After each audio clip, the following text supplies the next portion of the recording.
Welcome back students to my channel Preview Classes. Today we are going to discuss the second part of the quadratic equations under the heading quadratic expression and inequalities. Let's begin the chapter.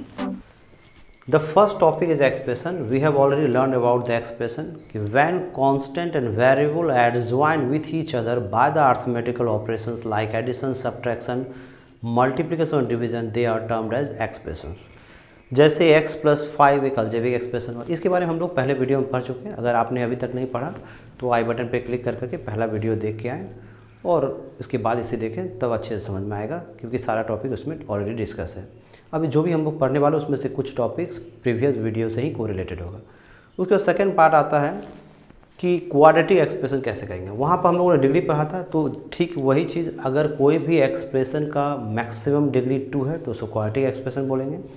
तो quadratic expression को generally हम लोग ax² + bx + c से represent करते हैं, जहाँ पर a b c कोई भी नंबर हो सकता है लेकिन a 0 नहीं होगा।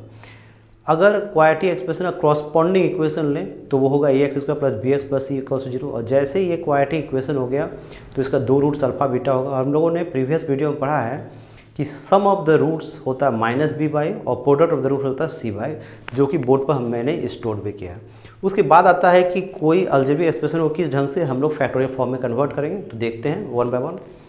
अगर हम ax² + bx + c ले गए = a कॉमन ले लें तो बचेगा x² + b/x + c/। उसके बाद हम लोग b/a को -b/a में कन्वर्ट कर देंगे, और तीसरे लाइन में हम लोग -b/a की जगह अल्फा + बीटा पुट करेंगे और c/a की जगह अल्फा बीटा पुट करेंगे। उसके बाद आता है मिड टर्म फैक्टराइजेशन, जो आप लोगों ने 7-8 स्टैंडर्ड से पढ़ा है। तो उसके अनुसार जो रिजल्ट आएगा वो हो जाएगा a × x - alpha × x - beta. इस ढंग से हम देखते हैं कि किसी भी अलजेब्रिक एक्सप्रेशन को हम लोग एक्सप्रेस कर सकते हैं प्रोडक्ट ऑफ देयर फैक्टर्स। अब बात आता है कि इस अलजेब्रिक एक्सप्रेशन का साइन क्या होगा। वहाँ हम लोगों ने पढ़ा था कि अल्फा बीटा जो रूट्स होता है उसमें 2-3 कंडीशन होता है। अगर डिस्क्रिमिनेंट d से छोटा होता है तो अल्फा बीटा इमेजनरी होता है। तो उन सारे केसेस को हम लोग वन बाय वन डील करेंगे। चलिए लोग पहले केस को डील करते हैं कि अगर अल्फा बीटा इमेजनरी रूट्स हो तो क्या होगा। तो अगर बोर्ड पर देखें when alpha and beta imaginary roots, तो लेट x = m + in एक इमेजनरी रूट्स है। तो हम लोगों ने प्रीवियस वीडियो में पढ़ा था कि अगर इमेजनरी रूट 1 होगा तो उसका दूसरा जो रूट्स होगा वो उसका कंजुगेट होगा, यानी अगर अल्फा m + in है तो बीटा m - in होगा। उसके बाद सिंपली हम लोग उसको इक्वेशन पुट करेंगे और परफॉर्म करेंगे कैलकुलेशन। तो हम लोग देखते हैं ax² + bx + c = a, alpha की जगह पर हम लोग m + in बैठा दिए, तो जो साइन बदल के हुआ वो हुआ x - m - in और x - m + in। उसके बाद हम लोगों ने रियल नंबर और इमेजनरी नंबर को अलग अलग कर दिया, तो a + b a - b के फॉर्मूला में कन्वर्ट हो गया, और फिर हम लोगों ने पुटअप कर दिया a² - b², और इस ढंग से जो रिजल्ट बचा वो हुआ a x - m + n²। अब हम लोग यहाँ क्या देखते हैं कि x - m का जो होल स्क्वायर है वो हमेशा पॉजिटिव होगा और n² वो भी पॉजिटिव होगा। इसका मतलब x - m का होल स्क्वायर प्लस n² ये भाग पॉजिटिव होगा। तो इसका मतलब रिजल्ट जो हो गया वो हो गया ax² + bx + c = a × positive number. अब a का साइन अगर पॉजिटिव है तो अलजेब्रिक एक्सप्रेशन पॉजिटिव होगा, और a का साइन अगर नेगेटिव है तो अलजेब्रिक एक्सप्रेशन नेगेटिव होगा। इस वजह से पहले केस में हम देखते हैं कि अगर अल्फा बीटा इमेजनरी रूट्स हो तो अलजेब्रिक एक्सप्रेशन साइन a पर डिपेंड करता है। चलिए सेकेंड केस में देखते हैं, अगर अल्फा बीटा अगर इक्वल हो तो क्या होगा।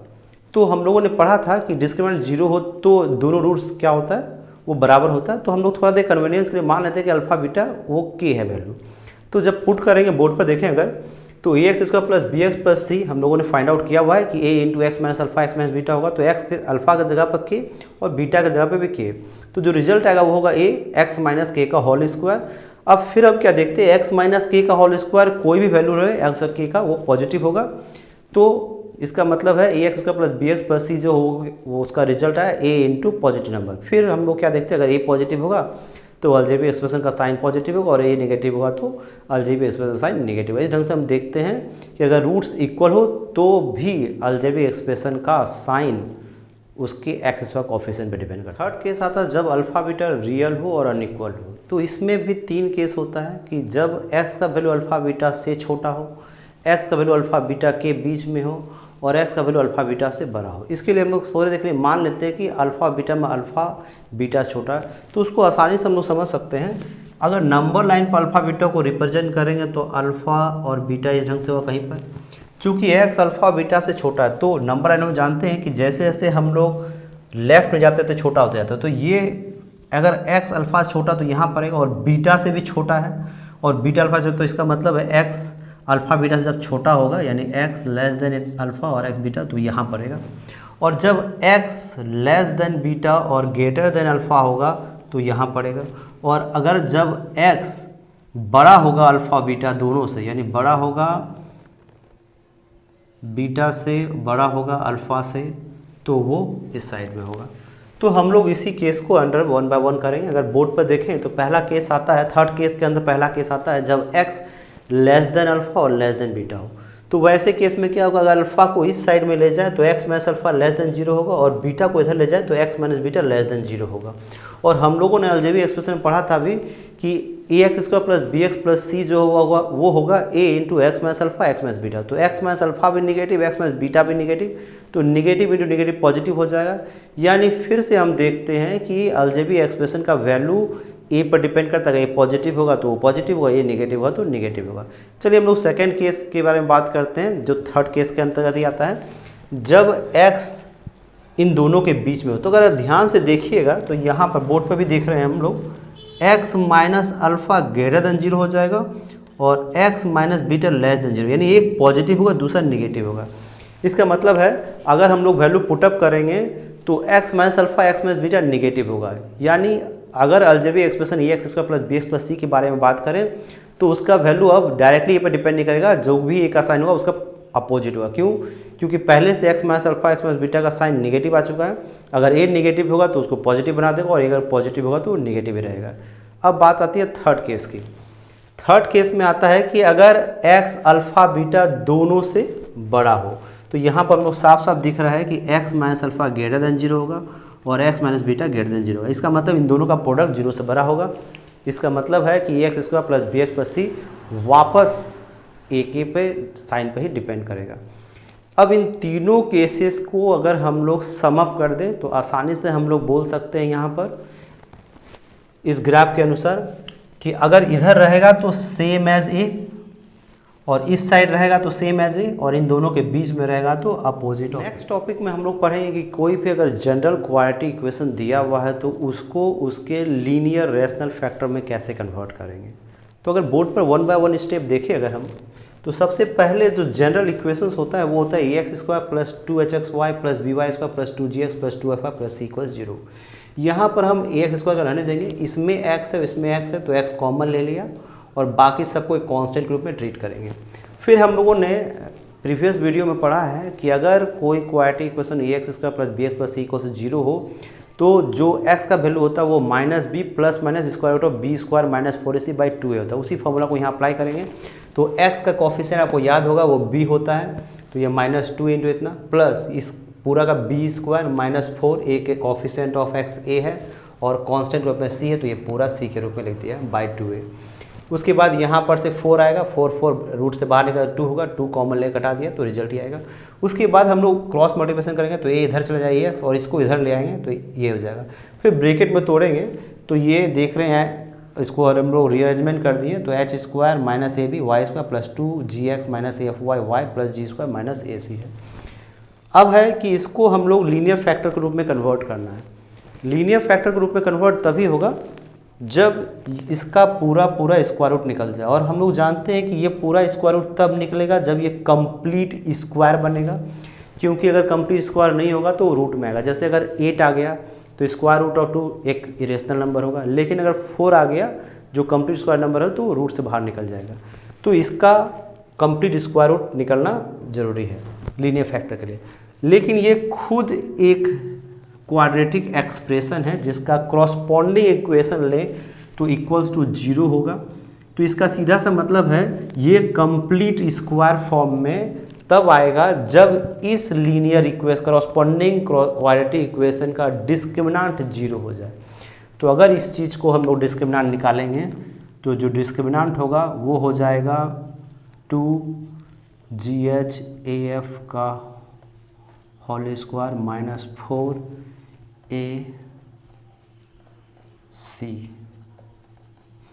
इसको कंप्लीट 0 होना पड़ेगा और साथ साथ इसका कोफिशिएंट 0 नहीं होगा, ये बड़ा होना चाहिए यहाँ पर। तो जो रिजल्ट होगा वो H square minus A B greater than 0 होगा।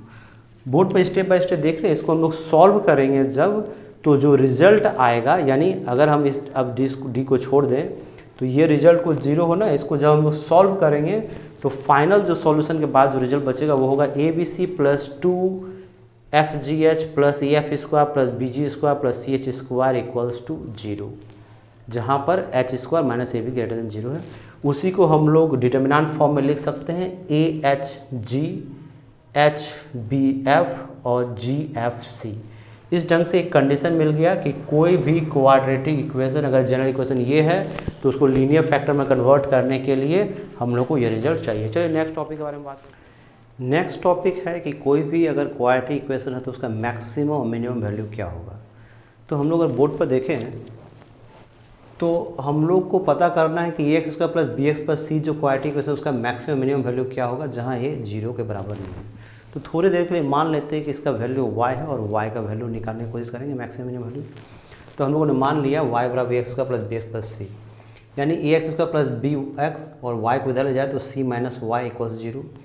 अब चूंकि x रियल है तो इसका डिस्क्रिमिनेंट को क्या होना पड़ेगा, 0 या 0 से बड़ा होना पड़ेगा। तो वही कंडीशन लिया गया है, डिस्क्रिमिनेंट ग्रेटर इक्वल्स टू 0 और डिस्क्रिमिनेंट का वैल्यू होता है b स्क्वायर माइनस 4ac। यहाँ पर s का कोफिशिएंट b है जो पुटअप कर दिया गया, 4x इसका कोफिशिएंट a है और कांस्टेंट c माइनस वाई तो c माइनस वाई। इसको सॉल्व करने के बाद जो रिजल्ट आ रहा है वो आ रहा है 4ay greater equals to 4ac minus B square. अब हम लोग इनइक्वालिटी में पढ़े हुए हैं कि अगर पॉजिटिव साइन से दोनों तरफ मल्टीप्लाई करते तो रिजल्ट साइन नहीं बदलता इनइक्वालिटी, लेकिन अगर नेगेटिव साइन से मल्टीप्लाई करेंगे तो साइन बदल जाएगा। इसलिए यहाँ पर हम लोग को ध्यान रखना है कि a क्या है, क्योंकि यहाँ पर a नॉट इक्वल 0 है तो पॉजिटिव भी हो सकता है निगेटिव भी हो सकता है। तो हम लोग केस डिटरमाइन करेंगे इफ़ a ग्रेटर देन 0 यानी पॉजिटिव, तो ये पॉजिटिव है तो ऑब्वियस है हम लोग दोनों तरफ 4a से डिवाइड कर सकते हैं, इससे इनइक्वालिटी का साइन नहीं बदलेगा। तो देयरफॉर y इनइक्वालिटी का साइन सेम रहा 4ac minus B square divided by 4a।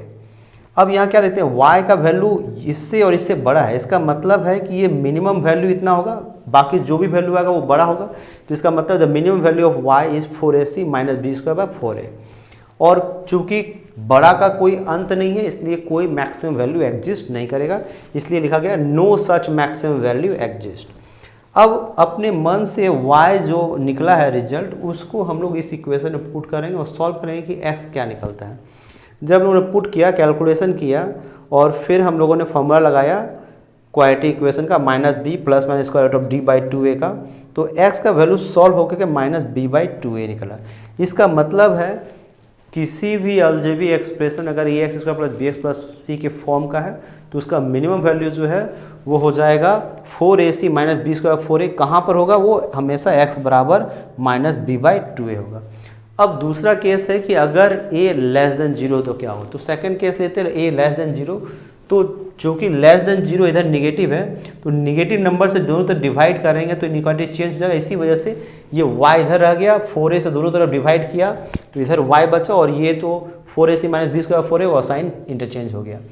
अब क्या देख रहे हैं y का वैल्यू इसके बराबर या से छोटा है, इसका मतलब मैक्सिमम वैल्यू y जो है वो 4ac minus B square 4a हो गया और मिनिमम वैल्यू का कोई लिमिटेशन नहीं है तो वो नॉन एग्जिस्ट कर जाएगा। तो इन दोनों कंक्लूजन से क्या देख रहे हैं हम लोग कि कोई भी अगर क्वाड्रेटिक इक्वेशन है तो उसका मैक्सिमम मिनिमम वैल्यू दोनों सेम ही है। बस ध्यान रखना कब कि x का कोफिशिएंट अगर पॉजिटिव होगा यानी a 0 से बड़ा होगा तो मिनिमम वैल्यू होगा और a 0 से छोटा होगा तो मैक्सिमम वैल्यू होगा जो यहाँ पर है। इस ढंग से हम लोग जब इस रिजल्ट को पता कर लिए तो ऑब्जेक्टिव क्वेश्चन में आसानी से हम लोग मैक्सिमम मिनिमम वैल्यू निकाल सकते हैं। क्यों? क्योंकि हमको पहले से पता है कि अगर x बराबर minus B by 2a put करेंगे तो मैक्सिमम मिनिमम वैल्यू होगा, तो सबसे पहले निकाल लेंगे वैल्यू, उसके बाद हम लोग चेक कर लेंगे x का कोफिशिएंट क्या, अगर बड़ा होगा तो बोल देंगे जो निकाला हुआ वैल्यू वो मिनिमम होगा और x छोटा होगा तो मैक्सिमम होगा। चलिए नेक्स्ट टॉपिक को देखते हैं हम लोग। नेक्स्ट टॉपिक है कि अगर कोई दो क्वाड्रेटिक इक्वेशन दिया हुआ है तो दोनों का कॉमन फैक्टर कैसे निकालेंगे। इसके लिए हम लोग मान लेते हैं कि दिया हुआ दो क्वाड्रेटिक इक्वेशन जो है वो है A X square plus B X plus C and A one X square plus B one X plus C one, और जिसका common factor x minus alpha है। चूँकि x minus alpha common factor तो x minus alpha से divide करने पर reminder 0 आना चाहिए। और रिमाइंडर थ्योरम से हम लोग पढ़े हैं कि अगर x माइनस अल्फा बराबर 0 को पुट करेंगे तो जो दिया हुआ एक्सप्रेशन है वो 0 आएगा। इसका मतलब है हम लोग बोल सकते हैं कि x बराबर alpha will be the solution of the corresponding equation ax² plus bx plus c equals 0 और a1x² plus b1x plus c1 equals 0। अब दो इक्वेशन निकल गया और चूंकि x माइनस एक्स बराबर अल्फ़ा उसका सॉल्यूशन है तो उसको बैठाने पर वो ट्रू होगा। तो a² plus b plus c equals 0, उसी ढंग से दूसरा इक्वेशन भी। अब हम लोग जो 10th स्टैंडर्ड में पढ़े हुए हैं क्रॉस मल्टीप्लिकेशन मेथड, जहाँ पर दो लीनियर इक्वेशन होता था, तो ठीक उसी मेथड से हम लोग इस्तेमाल करेंगे। बस यहाँ ध्यान देंगे कि ये जो α² है उसको हम लोग सोचेंगे कि y है, तो एक दो इक्वेशन आ जाएगा, लीनियर इक्वेशन आ जाएगा। तो ठीक उसी लीनियर इक्वेशन के तहत हम लोग सॉल्व करेंगे। आपको याद होगा कि a1x plus b1y plus c1 equals 0 और a2x plus b2y plus c2 equals 0 था। तो x by b1c2 minus b2c1 equals to y by c1a2 minus c2a1 equals to 1 by a1b2 minus a2b1 था। ठीक उसी फॉर्मूला का इस्तेमाल किए हैं, यानी ये अल्फ़ा है तो इसका कोफिशिएंट ये इंटू ये माइनस ये इंटू ये, उसके बाद अल्फ़ा डिवाइडेड बाय ये इंटू ये माइनस ये इंटू ये, और फिर कांस्टेंट है तो α² कोफिशिएंट ये इंटू ये माइनस ये इंटू ये। उसके बाद इन दोनों को ले लेंगे और इन दोनों को ले लेंगे। यहाँ से अल्फ़ा का वैल्यू आया, यहाँ से भी अल्फ़ा का वैल्यू आया, दोनों बराबर होगा और क्रॉस मल्टीप्लिकेशन करते हैं तो रिजल्ट रहता है bc1 minus b1c equals to a b1 minus a1b equals to ca1 minus c1a का होल स्क्वायर। और यही रिक्वायर्ड कंडीशन है किसी भी दो क्वाड्रेटिक एक्सप्रेशन के कॉमन फैक्टर के लिए। चलिए हम लोग नेक्स्ट टॉपिक के बारे में बात करते हैं। नेक्स्ट टॉपिक है कि अगर कोई क्वाड्रेटिक इक्वेशन है तो उसको complete square of a linear function में कैसे कन्वर्ट करेंगे, क्या कंडीशन रिक्वायर्ड है। तो इसके लिए हम लोग मान लेते हैं कि दिया हुआ quadratic equation ax² plus bx plus c है और जिस लीनियर एक्सप्रेशन का वो स्क्वायर है वो है px प्लस q। तो क्वेश्चन के अनुसार ax² plus bx plus c equals to px plus q का होल स्क्वायर, इसको a प्लस b का होल स्क्वायर में तोड़ देंगे। अब दोनों तरफ क्वाड्रेटिक इक्वेशन है तो ऑब्वियस है कि कोफिशिएंट मैच करेगा, तो p² equals to 1, s coefficient 2p, यहाँ x कोफिशिएंट b है बराबर होगा और कांस्टेंट टर्म है q। उसके बाद हम इसका स्क्वायरिंग कर देंगे बोथ द साइड, तो आ जाएगा 4p² b²। अब p² का वैल्यू a बैठा देंगे, q² का वैल्यू c बैठा देंगे, तो 4ac इक्वल्स टू b² यानी b² minus 4ac equals to 0। हम क्या देख रहे हैं, अगर इसका क्रॉसपॉन्डिंग इक्वेशन ले लें ax² plus bx plus c equals 0 तो उसका डिस्क्रिमिनेंट भी 0 होता था। हम लोगों ने पढ़ा था प्रीवियस वीडियो में कि अगर कोई क्वाड्रेटिक इक्वेशन है तो कंप्लीट स्क्वायर होगा जब उसका डिस्क्रिमिनेंट 0 होगा। और वही रिजल्ट यहाँ भी आ रहा है कि अगर किसी अलजेब्रिक एक्सप्रेशन का क्रॉसपॉन्डिंग इक्वेशन का डिस्क्रिमिनेंट 0 हो तभी उसको हम लोग लीनियर फंक्शन के स्क्वायर में कन्वर्ट कर सकते हैं। एक और सिंपल तरीका है जो हम लोग इसको कर सकते हैं। अभी हम लोगों ने क्या पढ़ा था कि ax² bx प्लस c वो होगा x माइनस अल्फ़ा और x माइनस बीटा अगर अल्फ़ा बीटा क्रॉसपॉन्डिंग इक्वेशंस का रूट्स हो तो। अब हम क्या देख रहे हैं, अगर परफेक्ट स्क्वायर नंबर बनाना है तो ऑब्वियस है x माइनस अल्फ़ा का whole square x minus beta का होल स्क्वायर होना पड़ेगा। इसके लिए तो ये ज़रूरी होगा कि अल्फ़ा बराबर बीटा हो और अल्फ़ा बीटा जैसे बराबर होगा तो रूट्स बराबर होगा, रूट्स बराबर होगा तो 0 बराबर होगा, 0 बराबर होगा तो ऑब्वियस है कि वही कंडीशन आ जाएगा जो यहाँ पर है। इस ढंग से ये आसानी से प्रूव हो गया। नेक्स्ट बात करते हैं हम लोग कि अगर कोई क्वाड्रेटिक इक्वेशन इनइक्वालिटी साइन से जुड़ा हुआ हो तो उसको नंबर लाइन पर कैसे। नेक्स्ट टॉपिक है इनइक्वालिटीज़। ये टॉपिक को हम लोगों ने बिलो 10th स्टैंडर्ड में पढ़ा था, यहाँ पर हम लोग सिर्फ रिविज़न करेंगे ताकि जो नेक्स्ट टॉपिक हम लोग पढ़ने वाले हैं वो अच्छे से समझ में आ जाए। कोई भी एक्सप्रेशन चाहे लीनियर हो, क्वाड्रेटिक हो, क्यूबिक हो, उसे फ़र्क नहीं पड़ता, अगर वो less than, greater than, less than, equals to इन सारे साइन से जुड़ता है इक्वल टू छोड़ करके तो उसे इनइक्वालिटी बोलते हैं। तो यहाँ पर हम अपने सुविधा के लिए एक अलजेब्रिक एक्सप्रेशन ले लिए x² minus 3x plus 2 less than 0। तो हमको पता करना है कि किन किन वैल्यू के लिए यह इनइक्वेशन ट्रू है। तो इसके लिए हम लोग क्या करते हैं, थोड़ा देर के लिए मानते हैं कि ये क्वाड्रेटिक इक्वेशन अगर इक्वेशन होता तो क्या होता। तो x² minus 3x plus 2 equals 0 करेंगे, सॉल्व करेंगे तो इसका वैल्यू 1 और 2 हुआ।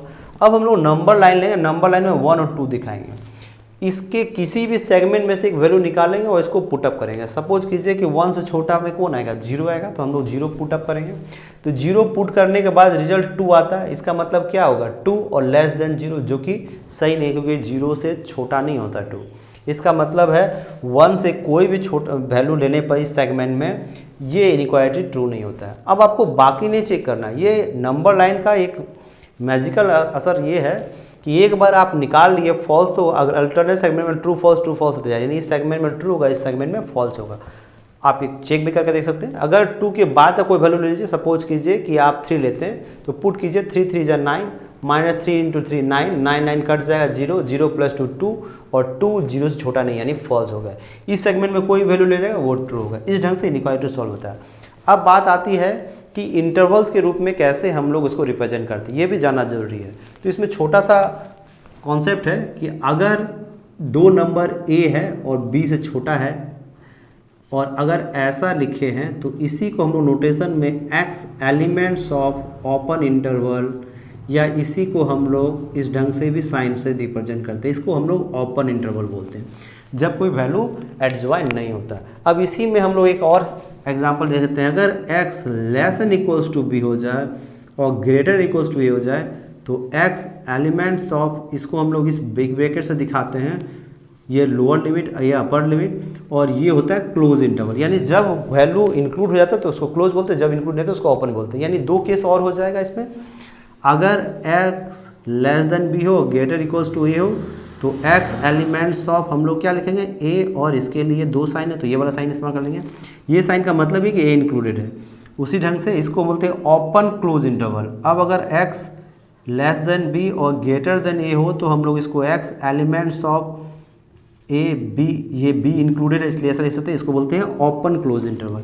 इस ढंग से भी हम लोग नोटेशन का इस्तेमाल करते हैं, ये अभी काम आएगा इसलिए आपको बता दिया गया है। नेक्स्ट हम लोग बात करते हैं कि अगर रैशनल फॉर्म में 2 क्वाड्रेटिक इक्वेशन हो तो उसका साइन कैसे फाइंड आउट करेंगे। नेक्स्ट टॉपिक है sign scheme of a rational integral function. यानी जो भी हम लोग अलजेब्रिक एक्सप्रेशन पढ़ रहे थे अगर वो डिवीजन फॉर्म में हो तो उसका साइन कैसे डिटरमाइन करेंगे। तो उसके लिए हम लोग यहाँ पर देखेंगे, जैसे सपोज कीजिए कि 2 क्वेश्चन लेते हैं f(x) बराबर x² माइनस 3x प्लस 2 और x² माइनस 9x प्लस 20, और दूसरा लेते हैं gx(x² minus 3x plus 2 divide by x² minus 4x plus 3। अभी हम लोगों ने इनइक्वालिटी में क्या पढ़ा था, कोई भी एक्सप्रेशन रहे इक्वल टू 0 करना, उसका वैल्यू निकालना जिसके लिए वो 0 होता है। तो यहाँ भी वही करेंगे हम लोग। थोड़ी देर के लिए मान लेते हैं कि ये 0 ये भी 0 है, तो जो वैल्यू आएगा वो आएगा 1 और 2 और इसका वैल्यू है 4 और 5। चूँकि यहाँ पर कोई भी रिपीटेशन नहीं हुआ, यानी इसमें जो x निकला इसमें जो x कम्प्लीटली अलग है, तो नंबर लाइन पर दिखा देंगे। उसके बाद कोई भी एक वैल्यू के लिए हम पूरा एक्सप्रेशन का साइन चेक करेंगे। जैसे सपोज के लिए 1 से छोटा 0 है तो 0 अगर सेटिस्फाई पुट अप करें तो 0 माइनस 3 इंटू 0 0, यानी 0 माइनस 0 प्लस 2 यानी 2 हो जाएगा, और 0 माइनस 9 इंटू 0 0 और प्लस 20 यानी 2/20 यानी 1/10 या 1/10 यानी पॉजिटिव नंबर, यानी पॉजिटिव वैल्यू है। अब ये ट्रिक क्या बताता है नंबर लाइन कि एक बार पॉजिटिव निकले तो अल्टरनेट पॉजिटिव नेगेटिव होता जाएगा, यानी कि ये नेगेटिव ये पॉजिटिव ये नेगेटिव ये पॉजिटिव। यानी हम लोग आसानी से पता कर सकते हैं, अगर पॉजिटिव वैल्यू पूछेगा कि किन किन वैल्यू के लिए क्वेश्चन में जो रहेगा पूछ सकता है कि ये जो अलजेब्रिक एक्सप्रेशन दिया हुआ है रैशनल फॉर्म में किस वैल्यू के लिए पॉजिटिव, तो हम लोग आसानी से बोल सकते हैं 1 से छोटा के लिए पॉजिटिव है, 2 और 4 के लिए पॉजिटिव है, 5 से बड़ा वैल्यू के लिए पॉजिटिव है। इस ढंग से ये निकल गया। आप चेक भी कर सकते हैं इसको, जैसे 1 और 2 के बीच में कोई वैल्यू लीजिए, मान लीजिए 1.2 है तो 1.2 अगर पुट अप करेंगे, यहाँ देखिए कैलकुलेशन परफॉर्म किया मैंने, तो जो रिजल्ट है वो निगेटिव है जो कि ये बताता है। इस ढंग से यह ट्रिक काफ़ी काम आता है, यानी आपको एक सिंपलेस्ट वैल्यू जिसका आप जल्दी से कैलकुलेशन निकाल सकते हैं इसलिए 0 ले लिया जाता है। आप उससे वैल्यू चेक करें, यहाँ पर साइन लगाएं और उस ढंग से पता कर लें। नेक्स्ट आता है कि कभी कभी ऐसा सिचुएशन हो सकता है कि ऊपर वाला को 0 नीचे वाला 0 करें, जो रूट निकले वो रिपीट हो जाए। जैसे यहाँ देखिए इसमें x का रूट 1 और 2 है, इसमें रूट 1 और 3 है, तो 1 1 2 बार हुआ तो नंबर लाइन में तो एक ही बार दिखेगा। तो वैसा केस में क्या होता है, आप नंबर लाइन में 1 2 3 दिखाइए, लेकिन जो वैल्यू रिपीट कर रहा है उसके दोनों साइड में सेम साइन होगा जो कि निकला हुआ है। जैसे यहाँ पर 0 पुट करेंगे तो 0 माइनस 0 प्लस 2 2 बचेगा, 0 माइनस 0 प्लस 3 बचा, 2/3 पॉजिटिव है। तो इस साइड में अगर पॉजिटिव होगा तो ये ट्रिक बताता है क्योंकि 1 रिपीट कर रहा है तो इसमें भी पॉजिटिव होगा, बाकी फिर वही चीज़ चलेगा अल्टरनेट, यानी नेगेटिव पॉजिटिव। तो पॉजिटिव आ चुका तो नेगेटिव पॉजिटिव। अगर आप चेक करके देखना चाहें तो आप देख सकते हैं x बराबर 1 प्लस 2 पुट करके देखिए, इसको पुट करेंगे जो सॉल्यूशन आएगा तो यहाँ देखिए रिजल्ट क्या आ रहा है, ये ऊपर वाला भी नेगेटिव नीचे वाला भी नेगेटिव कट के पॉजिटिव आ रहा और इधर भी पॉजिटिव ही आया था। इस ढंग से हम लोग आसानी से कभी भी कोई रैशनल फंक्शन रहे और पता करना हो साइन क्या हो तो निकाल सकते हैं। इसका इस्तेमाल हम लोग ये भी कर सकते हैं प्रूफ में कि दिया हुआ है कि कोई रैशनल फॉर्म में है, बताइए कि ये 1 या 1/7 के बीच में है या नहीं, या कोई भी 2 इंटीजर दे देगा, पूछिए कि इन दोनों के बीच में ये पॉजिटिव होगा कि नेगेटिव होगा। चलिए इससे रिलेटेड जो भी कॉन्सेप्ट हम लोगों ने पढ़ा है कुछ क्वेश्चन को देख लेते हैं ताकि एक बेहतर अंडरस्टैंडिंग और जो थ्योरी पढ़ा है उसका यूटिलाइजेशन सीख सकें। फर्स्ट क्वेश्चन को देखें तो फर्स्ट क्वेश्चन है find the range of the values of x for which inequalities -x² + 5x - 4 > 0। इसमें हम लोग जो इनइक्वालिटी में कॉन्सेप्ट पढ़ा उसी का इस्तेमाल करेंगे। हम लोगों ने पढ़ा है कि अगर नेगेटिव साइन से किसी भी इनइक्वालिटी को मल्टीप्लाई किया जाता है तो उसका साइन बदल जाता है।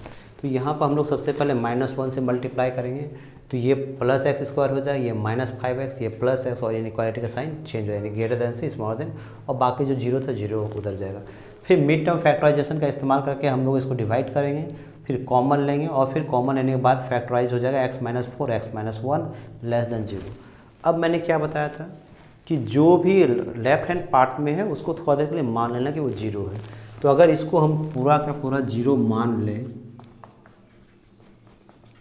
तो जो रिजल्ट आएगा वो होगा 4 और 1। तो नंबर लाइन पर 1 4 दिखा देना सिस्टमेटिक, अपने मन से ये नहीं करना कि 4 इधर 1 इधर, नंबर लाइन का रूल फॉलो करना। यानी नंबर लाइन में हम लोगों ने पढ़ा था कि लोएस्ट नंबर पहले आएगा और हाईएस्ट नंबर बाद में आएगा। तो 1 यहाँ आ गया, 4 इधर आ गया। फिर मैंने क्या बताया था, किसी भी ये 3 सेगमेंट में बांटा, किसी भी एक सेगमेंट से एक वैल्यू लीजिए, उसको पुटअप कीजिए और फिर साइन देखिए कि ट्रू है कि फॉल्स।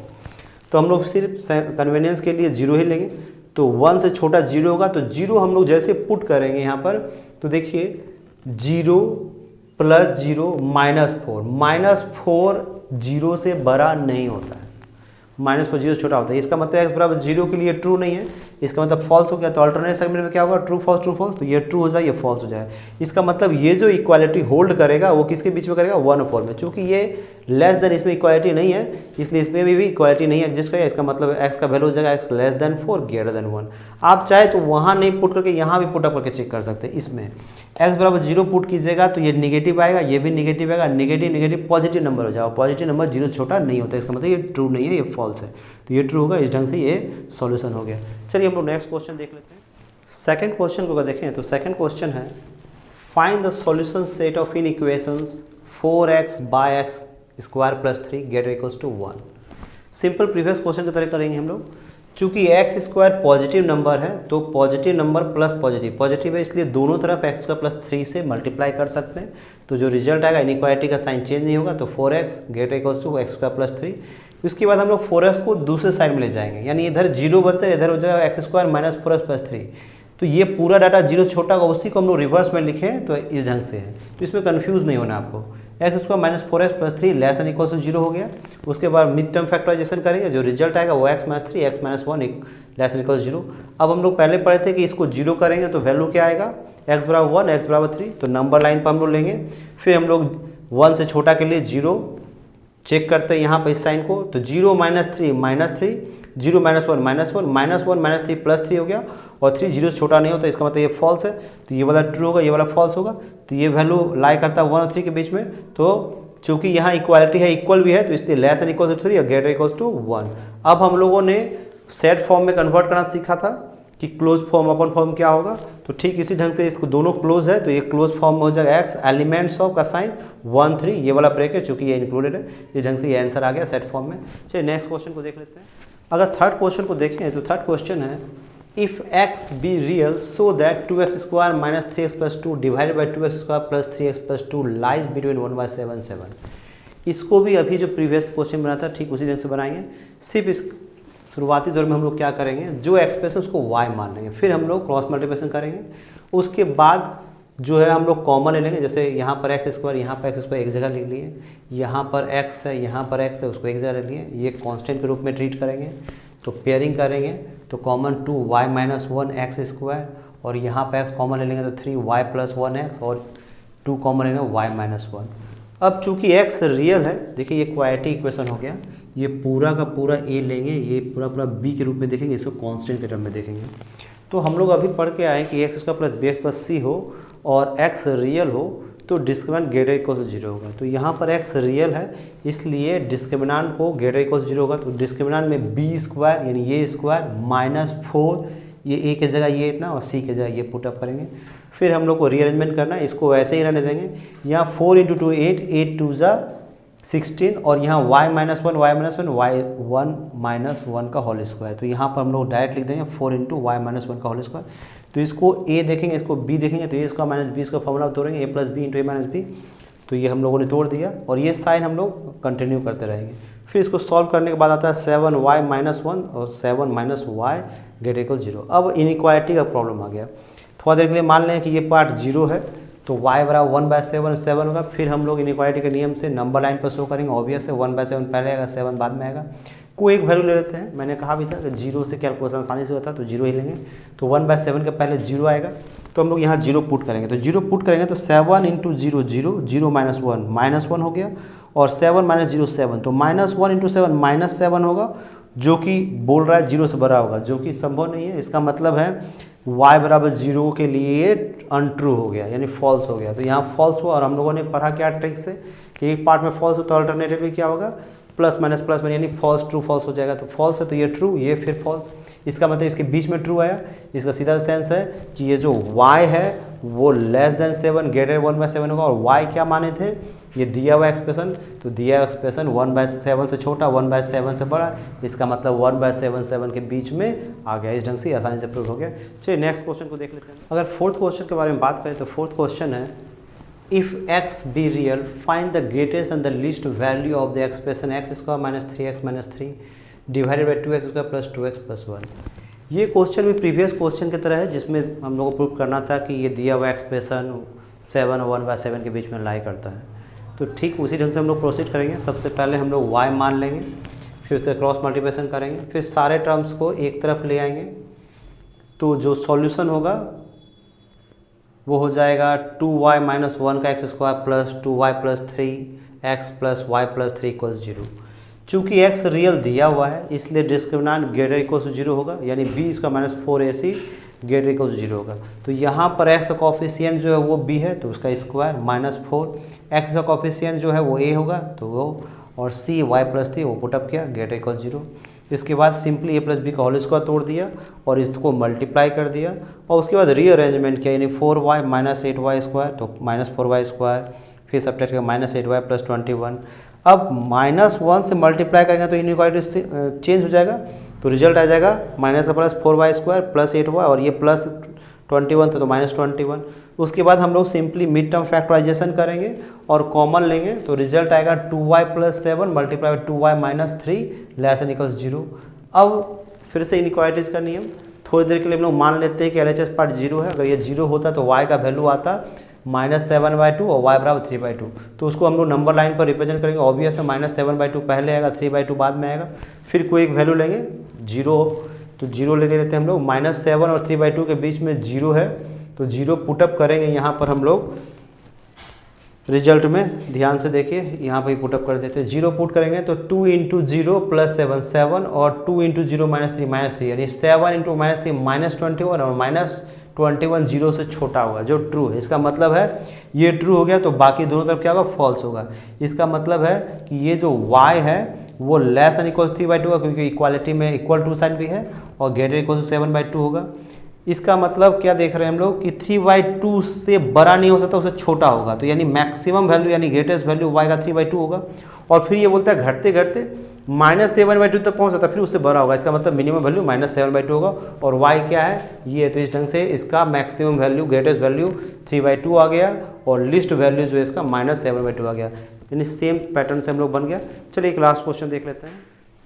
अगर फिफ्थ क्वेश्चन को देखें तो फिफ्थ क्वेश्चन है, for what values of k the expression 4 minus kx square plus 2k plus 2x plus 8k plus 1 will be a perfect square. ये सिंपल है, हम लोगों ने अभी थ्योरी में भी पढ़ा था कि कोई भी अलजेब्रिक एक्सप्रेशन है, क्वाड्रेटिक एक्सप्रेशन है, तो वो परफेक्ट स्क्वायर नंबर तभी होगा जब उसका क्रॉसपॉन्डिंग इक्वेशन का डिस्क्रिमिनेंट इक्वल टू 0 हो जाए। तो हम लोग वही चीज़ यहाँ भी करेंगे, जो क्रॉसपॉन्डिंग इक्वेशन लेंगे तो इतना इक्वल टू 0, उसका डिस्क्रिमिनेंट 0 करेंगे, तो डिस्क्रिमिनेंट के लिए हम लोग b square minus 4ac equal 0 करेंगे, तो एक्स का कॉफिशिएंट पूरा पूरा ये b हो जाएगा square minus 4, x coefficient a हो जाएगा, और कांस्टेंट 8k प्लस 1 हो जाएगा।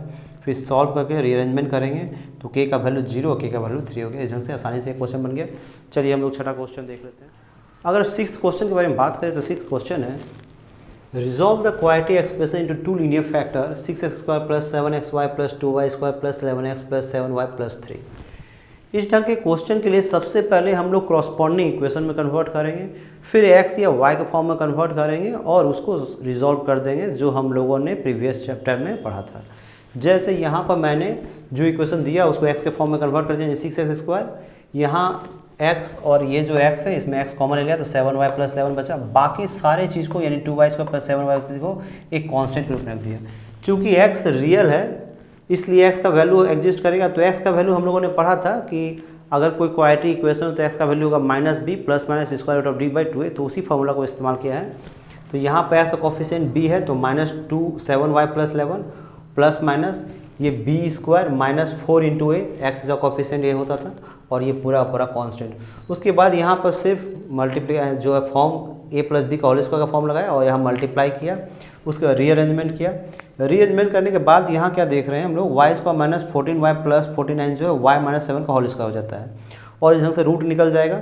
तो जो बचेगा वो हो जाएगा -7y + 7 प्लस माइनस y - 7/12। एक बार प्लस लेंगे एक बार माइनस लेंगे, सॉल्व करेंगे। सॉल्व करने के बाद जो रिजल्ट आता है वो आता है -2y - 3 और -2y/3 माइनस इतना, यानी x का 2 वैल्यू हो गया। अगर उन सबको हम लोग LHS में ले आए तो x + 2y + 3 = 0 हो जाएगा और यहाँ जो x है इस साइड से आएगा तो x + 2y + 3 + 1/3 = 0, यानी जो इक्वेशन हुआ है वो x + 2y + 3 = 0 और 3x + 2y + 1 = 0। यानी इन दोनों को सॉल्व करने के बाद दिया है, इसका मतलब ये दोनों उसका फैक्टर हुआ। जैसे हम लोग सॉल्व भी करते थे x = अल्फा तो अल्फा जो उसका फैक्टर होता है, x = बीटा तो बीटा उसका फैक्टर होता था। ठीक इसी ढंग से ये दोनों इक्वेशन उसका फैक्टर होगा। इसका मतलब है जो हम लोग अलजेब्रिक एक्सप्रेशन है उसको हम लोग इन दोनों के प्रोडक्ट के रूप में कन्वर्ट कर सकते हैं और यही क्वेश्चन था कि लीनियर फैक्टर क्या होगा। और ये देखिए ये लीनियर इक्वेशन इस ढंग से ये क्वेश्चन बन गया। इस वीडियो के लिए इतना ही। Thank you students for watching my video. If you have any queries regarding any theory और questions, just write it down in the comment section so that I can help you, and do not forget to share with other students, and if you have seen the video just like it and make a comment so that I understands what area need to be improved. Thank you very much and stay tuned with me.